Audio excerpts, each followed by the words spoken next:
अब्दा इज़ा तारफा सुम्मा ताबा ताबल्लाहु अलैहि। मेरे हबीब ने फरमाया बंदा जब रो के कहता है ना या अल्लाह गलती हो गई माफ कर दे, फरमाया मेरा मालिक उसे फौरन ही माफ फरमा देता है। तू आ तो सही, तू आता ही नहीं। सुने बड़ी प्यारी हदीस, बड़ी खूबसूरत हदीस, कंजुल माल में दीगर कुतुब हदीस में है। हजरत अबू हुरैरा रदी अल्लाह तआला अन्हु फरमाते एक बाबा जी नबी पाक की बारगाह में आए और जब वो वापस जाने लगे तो मैंने उम्र पूछी तो उम्र थी 96 साल।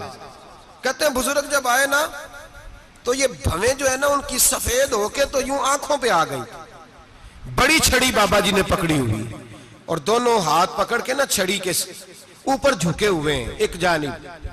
कुर्बान जाऊं, कहते हैं जब वो बुजुर्ग मस्जिद में दाखिल हुए तो मेरे रसूल ने खड़े होकर इस्तकबाल फरमाया, खड़े हो, और नबी करीम सल्लल्लाहु अलैहि वसल्लम ने आगे बढ़ के बाबा जी को बाजू से पकड़ा और बिठाया। हुजूर बैठ गए। कहा बुजुर्गों कैसे आए हो? तो कहते हैं वो बाबा जी बात करते तो आंख खोल के पहले हुजूर का चेहरा देखते, फिर वो बात करते तो उनके लबो लहजे के अंदर बड़ी परेशानी, बड़ी तकलीफ, बड़ी मायूसी। अर्ज करने लगे या रसूल अल्लाह, हुजूर जिंदगी सारी गुनाहों में बीत गई है, हुजूर गलतियां ही गलतियां, याद माजी अजाब है, यार अब छीन ले मुझसे हाफजा मेरा। अल्लाह के रसूल बड़ी लंबी फहरिस्त है, पाप ही पाप है, काले स्याह दफ्तर है। या रसूल अल्लाह सल्लल्लाहु अलैहि वसल्लम जब पलट के देखता हूं हुजूर मुझे नेकी दिखाई नहीं देती। हुजूर इस उम्र में आपका एक सहाबी मिला है, उसने बात समझाई है तो थोड़ा ख्याल आया है, लेकिन या रसूल अल्लाह सल्लल्लाहु अलैहि वसल्लम अब मेरा वजूद बेकार हो गया है, हुजूर बूढ़ा हो गया हूं। 3 बातें कही बुजुर्गों ने और निराली कही। कहने लगे या रसूल अल्लाह सल्लल्लाहु अलैहि वसल्लम, हुजूर अब तो मेरी कमर भी सीधी नहीं होती कि मैं नमाज ही सही अदा कर सकूं, बूढ़ा हो गया हूं।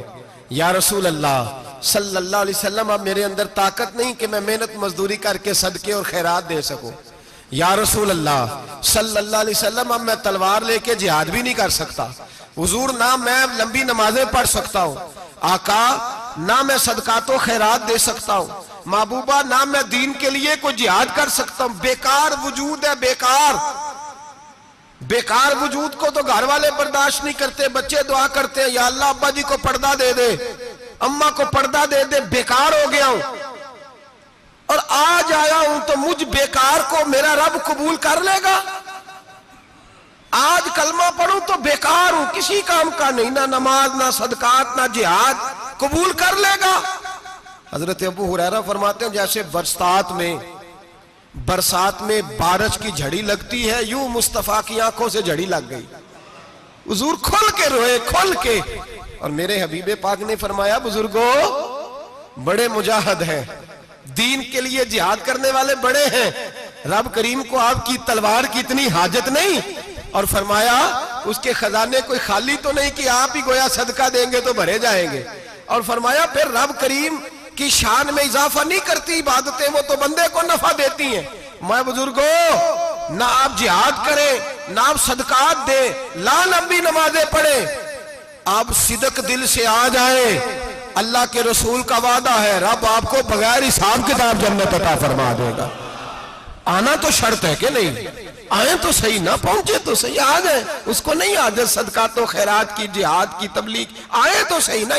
तू आ ही नहीं रहा, तू घर में बैठा हुआ है, तू सोया हुआ है, तू दुकानदारी कर रहा है, तू पैसे गिन रहा है, तू आया ही नहीं, आ तो सही। बल्कि मेरे नबी पाक फरमाते हैं जब अल्लाह पाक का भागा हुआ गुलाम आता है फिर तो अल्लाह ज्यादा राजी होता है, फिर तो अल्लाह ज्यादा राजी होता है, ज्यादा राजी होता है। तू आ तो सही, पहुंच तो सही। बल्कि सूफिया तो और बात करते हैं, वो कहते तू कभी भूल के भी रब रब करे तो अल्लाह तो उसे भी कबूल कर लेता है, भूल के। मुल्ला रूमी कहते हैं बनी इस्राइल का बंदा है, सनम पत्थर को कहते हैं, बुत को कहते हैं, बुत के सामने खड़ा है और सारी रात कहता है या सनम या सनम या सनम, ए पत्थर ए बुत, सारी रात पुकारता रहा। रात गहरी हो गई, नींद का गलबा थक गया, सोने के करीब आया तो गलती से मुंह से निकल गया या समद, या सनम की जगह निकल गया। रब करीम ने फरमाया जिब्रील दौड़ के जा, जो मांगता है इसे दे दे। हजरत जिब्रील अर्ज करते हैं मौला भूल के तेरा नाम ले रहा है, भूल के ले रहा है। तो रब करीम ने फरमाया चल नाम तो मेरा ही ले रहा है ना, मेरा ले रहा है ना।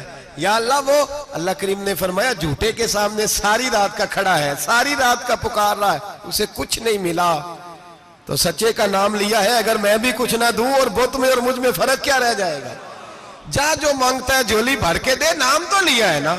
ओ भाई तू बहाना तो बनाना, वो आ तो सही ना, तू यहां आ जा, पहुंच जा, आ जा, बस बैठ जा, उसकी बारगाह नाज में हाजिर तो हो ना। तुझे फुर्सत ही नहीं, तू यारों के लिए टाइम निकालता है, बाजारों के लिए टाइम निकालता है, गलियों के लिए टाइम निकालता है, चौकों चौराहों के लिए टाइम निकालता है, हफ्ते में एक दिन होटलिंग के लिए भी जाता है, लेकिन कभी छुप के दो नफलों की तुझे तौफीक नहीं होती। और मैं कई दफा कह चुका हूं, जिस बंदे को बगैर इबादत के रिज़्क ज्यादा मिलने लग जाए उस पर आजमाइश होती है रब करीम की। अल्लाह फरमाते हैं इसको पैसे दो, इसे आने ना देना, इसको को चल पैसे दौड़ जा। लोग समझते हैं मैं बड़ा ज़हीन हूं, अक्लमंद हूं, देखो मैं अपनी होशियारी से, चालाकी से आगे निकल गया। तो आजमाइश है, ये तो आजमाइश है रब करीम की तरफ से, ये तो उसकी खुफिया तदबीर है मेरे भाई। उसकी बारगाह नाज तक जो आ गया, आना तो हमारी जिम्मेदारी है कि नहीं, फिर उसकी रहमत आगे बढ़ के इस्तकबाल कर लेती है। और खुदा की रहमत कितनी ज्यादा है। मेरे हबीब करीम सैयद आलम सल्लल्लाहु अलैहि वसल्लम ने फरमाया अल्लाह ने अपनी रहमत के 100 हिस्से किए।